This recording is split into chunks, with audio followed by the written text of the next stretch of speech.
ফটোশপে দারুণ একটি টেকনিক ব্যবহার করে এই ধরনের শেপ তৈরি করতে পারবেন। পুরো ভিডিওটি দেখবেন, কয়েকটা গুরুত্বপূর্ণ কাজ শিখতে পারবেন। প্রথমে আমরা কিবোর্ড থেকে কন্ট্রোল এন বাটন প্রেস করে A4 সাইজের একটা পেজ সিলেক্ট করে ওকে বাটনে ক্লিক করব। নিচের এই কর্নার থেকে এখানে একটা ক্লিক করে নতুন একটা লেয়ার ক্রিয়েট করে নেব। মার্কি টুল সিলেক্ট করব, যতটুকু প্রয়োজন ততটুকু এভাবে আমরা সিলেক্ট করে নেব। কালারের এখানে একটা ক্লিক করব, পছন্দ অনুযায়ী কালার চুজ করে ওকে বাটনে ক্লিক করব।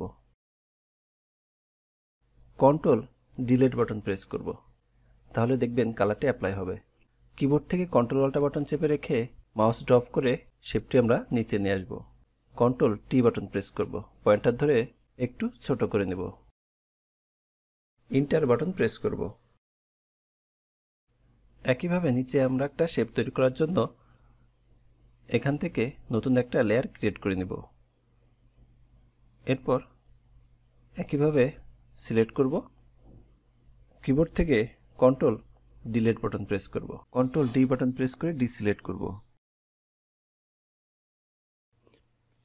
এখন কর্নারের শেপটি তৈরি করার জন্য এখান থেকে আমরা নতুন একটা লেয়ার ক্রিয়েট করব। এখান থেকে বৃত্তটা সিলেক্ট করে নিব। কিবোর্ড থেকে শিফট বাটন চেপে রেখে প্রয়োজন অনুযায়ী বৃত্তটা আমরা তৈরি করে নিব। পেজের দুই সাইডে বৃত্তটা মিশাই দিবেন।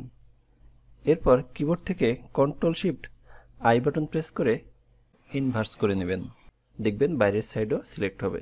ব্রাশ টুলে একটা ক্লিক করবেন, সেম কালারটি চুজ করে এভাবে কয়েকটা ক্লিক করে কালারটি অ্যাপ্লাই করে দেবেন।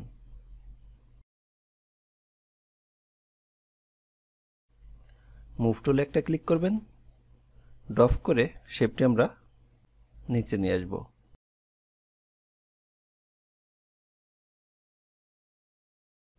কন্ট্রোল অল্টা বাটন চেপে রেখে শেপটিকে একটা কপি করব।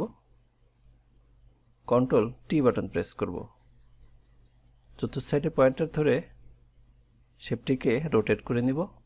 এরপর কিবোর্ডের অ্যারো চিহ্ন ব্যবহার করে এটাকে আমরা অ্যাডজাস্ট করে নিব।